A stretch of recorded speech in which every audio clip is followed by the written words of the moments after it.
मैं ज्योतिर्विद डॉक्टर गजेंद्राचार्य, प्रकाशक विशाल ज्योतिष कार्यालय, विषय 30/3 बोध गया मठ बैजनाथा कमच्छा वाराणसी से यूट्यूब चैनल के माध्यम से अपने सभी सब्सक्राइबर लोग के लिए तथा संपूर्ण देशवासियों को ज्योतिष शास्त्र का विशेष ज्ञान प्राप्ति हेतु अपनी 25 रचनाओं में यह स्वर्णिम रचना बृहद ज्योतिष रहस्य है, जो कि 5151 पृष्ठों में शुद्ध हिंदी भाषा में 5005 कुंडलियों से युक्त 5 खंडों में विभक्त है। इस ज्योतिष महाग्रंथ बृहद ज्योतिष रहस्य को इतनी कलम अर्थात 525 कलम से मेरे द्वारा रचना हुई है।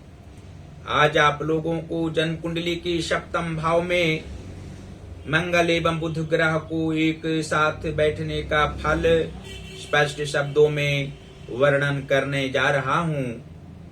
जन्म कुंडली के सप्तम भाव में मंगल एवं बुध के मेल से जातक को दाम्पत्य जीवन में अत्यधिक संघर्ष व मानसिक तनाव सदैव करना पड़ता है। यह जातक कड़वी बात बोलने वाला होता है, उसकी वैवाहिक जीवन में न्यूनता रहती है। बृहस्पति और शनि का साथ हो तो अधिक कष्ट होते हैं। जातक का भाग्य गर्दिश में भी रह सकता है। शरीर की नसें कमजोर भी हो सकती हैं। रक्त प्रवाह में अवरोध उत्पन्न होता है। व्यर्थ के पारिवारिक कष्ट भी होता है। अपने संबंधियों में से कोई व्यक्ति इनकी संपत्ति को लगभग बर्बाद करके ही छोड़ने वाला होता है। इसके अंदर साहस भी कम नहीं होता है। प्रत्येक बुधवार को प्रवाहित जल में जलदार नारियल को जातक लाल कपड़ा में लपेट कर छोड़ दें और तुरंत अपनी दोनों आंखें बंद करके भगवान गणेश के साथ लक्ष्मी माता का ध्यान करें तो उपयुक्त धन संपदा के साथ साथ दाम्पत्य क्षेत्र में मधुरता, विशेष रूप से पत्नी व संतान के प्रति विशेष प्यार निरंतर रहेंगे। मधुर वचन बोलने वाला, धर्म शास्त्रों में आस्था रखने वाला तथा सत्संग से लाभ जातक को अवश्य ही होगा। जाति प्रथा एवं उच्च नीच का भेदभाव इसके अंदर उपरोक्त उपाय के उपरांत कदापि नहीं रहेगा। पत्नी इसकी स्वस्थ रह सकती है। पुत्र से तनाव असंभव, क्योंकि वृद्धावस्था तक जातक को हर प्रकार से पुत्र द्वारा सुख सुविधा एवं विशेष मान सम्मान प्राप्त होता है। और यह भी स्पष्ट शब्दों में आप लोग जान सकते हैं कि जन्म कुंडली के कर्म भाव के स्वामी चंद्रमा हो और मातृ भाव के स्वामी शनि ग्रह हो तो सप्तम भाव स्थित मंगल एवं बुध के प्रभाव से जातक बाल्यकाल से ही कर्म निष्ठता दिखाने वाले होते हैं और कम अवस्था में धनोपार्जन भी करने वाले होते हैं। मध्यावस्था तक अधिक परिश्रम करने वाले और धनोपार्जन भी अपनी क्षमता के अनुसार करने वाले होते हैं। इनकी माता सरस्वती स्वरूपा होती हैं।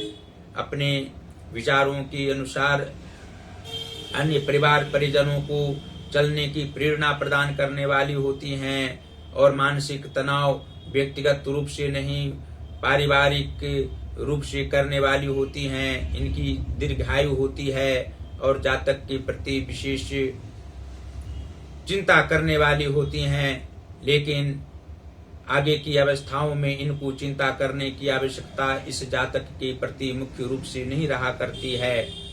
जन्म कुंडली के भाग्य भाव के स्वामी बुध ग्रह हों तथा धन भाव के स्वामी शुक्र हों तो सप्तम भाव स्थित मंगल एवं बुध के प्रभाव से जातक प्रभावशाली कार्य भी मध्यावस्था के उपरांत कर सकते हैं और युवावस्था में भी परिश्रम के द्वारा अधिक धनोपार्जन करने के साथ साथ यश प्रतिष्ठा की भी प्राप्ति इन्हें होती है। भाग्योदय 26वें वर्ष की उपरांत मुख्य रूप से होती है। इससे पहले भी ये जातक धनोपार्जन करने वाले होते हैं।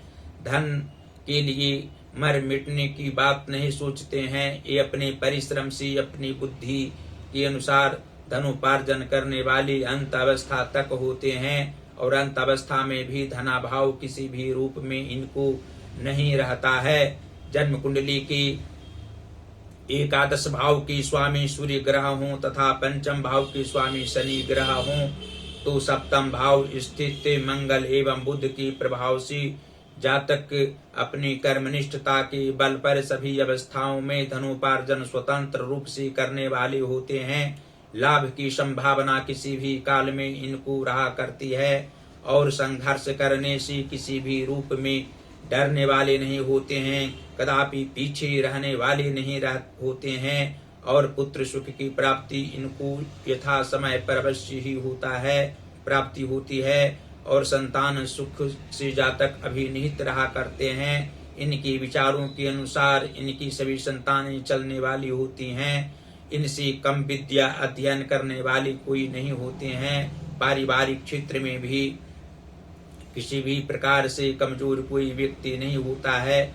विद्या क्षेत्र में अधिक अभिरुचि रखने वाले इनके सभी परिवार होते हैं। और अंत में यह आप लोग जान सकते हैं कि जन्म कुंडली की पराक्रम भाव के स्वामी गुरु बृहस्पति हों तथा लग्नेश शुक्र ग्रह हों तो सप्तम भाव स्थित मंगल एवं बुध के प्रभाव से जातक सामाजिक क्षेत्र में प्रतिष्ठा प्राप्त करने वाले होते हैं। अपने व्यक्तिगत धनों को भी सामाजिक क्षेत्र में लगाने वाले होते हैं। ये झूठ बोलने वाले नहीं होते हैं। स्वाभिमान में रहने की आदत इन्हें प्रारंभिक जीवन काल से ही रहा करती है। और जन्म कुंडली के रोग व शत्रु भाव के स्वामी गुरु बृहस्पति हों तथा आयु व मृत्यु भाव के स्वामी शुक्र ग्रह हों तो सप्तम भाव स्थित मंगल एवं बुध के प्रभाव से जातक मित्रजनों से सावधान रहा करते हैं। इनके मित्र अच्छे नहीं होते हैं और अधिक आयु भी इनकी होती है। वृद्धावस्था के चतुर्थ चरण में इनकी मृत्यु होती है, अर्थात 82वें वर्ष के उपरांत ही इस जातक की मृत्यु होती है। धन का अपव्यय करने वाले नहीं होते हैं। आवश्यकता के अनुसार धन व्यय करना इनका स्वाभाविक लक्षण होता है। और अंत में फिर यह आप लोग जान सकते हैं कि जन्म कुंडली के नीचे भावों में उच्च ग्रह बैठे हों और उच्च भावों में पापक ग्रह बैठे हों तो सप्तम भाव स्थित मंगल एवं बुध के प्रभाव से जातक को शारीरिक कष्ट किसी भी काल में न हो और मानसिक परेशानी से जूझना ना पड़े तथा आर्थिक प्रगति भी सदैव होती रहे। इसके लिए भगवान शिव की आराधना ओम नमः शिवाय जाप का 3 माला प्रत्येक दिन करने से अभिष्ट फल की प्राप्ति हो सकती है। मानसिक तनाव नहीं हो सकता है तथा सूर्य आदित्य हृदय स्तोत्र का पाठ करने से सूर्य जब प्रसन्न रहेंगे तो अवश्य ही मंगल एवं बुध का प्रभाव शुभकारी व प्रशंसनीय रहना स्वाभाविक बात होगी और अन्य प्रकार के सांसारिक सुख प्राप्त होंगे। साथ ही हनुमान जी की आराधना के साथ साथ बुधवार को भगवान गणेश की भी आराधना करने से आत्मिक सुख अवश्य ही प्राप्त होगा और अन्य प्रकार के सांसारिक सुख प्राप्त होने में तथा मानसिक रूप से तथा आर्थिक रूप से भी जातक सभी अवस्थाओं में प्रसन्न रहा करेंगे। और अंत में फिर इस ज्योतिष महाग्रंथ बृहद ज्योतिष रहस्य को अपने अपने घरों में अवश्य आप लोग मंगवावें। इसको मंगवाने से ज्योतिष शास्त्र का बृहद रूप से ज्ञान प्राप्त होगा जिससे अनेकों जन का कल्याण इस ज्योतिष महाग्रंथ के माध्यम से आप लोग कर सकते हैं। पाठक जन अवश्य ही ज्योतिषियों व ज्योतिर्विदों की भांति आत्मज्ञान प्राप्त करेंगे और नाना प्रकार के सांसारिक सुख अवश्य ही आप लोग प्राप्त करेंगे। इसको मंगवाने के लिए हमसे सीधा संपर्क आप लोग कर सकते हैं। और यहाँ हम प्रकाश की कार्य करते हैं। प्रकाशक के नाते हिंदी, संस्कृत और इंग्लिश में पुस्तकें यहाँ से आप लोग प्रकाशित करा सकते हैं। पहला संपर्क का नंबर है जो मेरा व्हाट्सएप नंबर है 94512287 दूसरा नंबर है जो मेरा व्हाट्सएप नंबर है, पेटीएम नंबर है 88407617 और 92। और आप लोग को यह भी हम दर्शाना चाहते हैं कि अपनी 25 रचनाओं में जो मेरी 18वीं रचना वाक्योपदेश 3333 वर्णानुक्रम उपदेशात्मक वाक्यों में उद्धृत है। इसका एक एक वाक्य इंस्टाग्राम पर हम वीडियो बनाकर देते रहते हैं। इंस्टाग्राम का ज्योतिष महाज्ञान अकाउंट है, अवश्य ही आप लोग देखें। इंस्टाग्राम पर हमारे वीडियो को देखें, आत्मज्ञान प्राप्त करें। फेसबुक पर भी आप लोग देख सकते हैं। फेसबुक की आईडी है गजेंद्राचार्य ज्योतिर्विद। अवश्य ही आप लोग इसका लाभ उठाएं और अपने अपने घरों में इस ग्रंथ को अवश्य ही मंगवावें। 1100 रुपये मात्र मूल्य इसका रखा गया है। और दूसरी रचना योग साधना निधि जो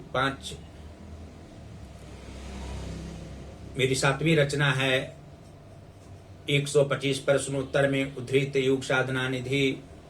इसका भी एक एक प्रश्न इंस्टाग्राम पर, फेसबुक पर वीडियो बनाकर देते रहते हैं। और इस समय MX टकाटक भी है, उस पर भी वीडियो हमारी जा रही है। आप लोग इस योग साधना निधि ग्रंथ को अवश्य ही मंगवावें अपने अपने घरों में। और योग साधना से संबंधित सभी प्रश्नों का उत्तर पढ़ करके आप लोग अवश्य ही परिवारजनों के साथ स्वस्थ रहेंगे। इसके माध्यम से 900 रुपये मूल्य इसका रखा गया है। आप लोग अवश्य ही अपने अपने परिवारजनों के मध्य में इसको रखें और आत्मज्ञान, पारमार्थिक ज्ञान प्राप्त करें। सभी प्रकार के रोगों से आप लोग निजात पा सकते हैं। इसके माध्यम से 50 रोगों का निदान इस योग साधना निधि ग्रंथ में किया गया है। और अंत में फिर इस जो ज्योतिष महाज्ञान हमारा चैनल यूट्यूब पर है उसको अवश्य ही सब्सक्राइब करें। घंटे का बटन दबाना भी कदापि ना भूलें। हमारी इस वीडियो को लाइक करते रहें, शेयर करते कराते रहें।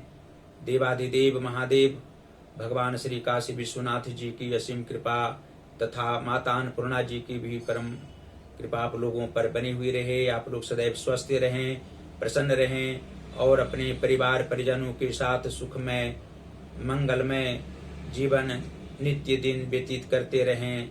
और हमारी सभी वीडियो को देखते रहें, आत्मज्ञान प्राप्त करते रहें। धन्यवाद।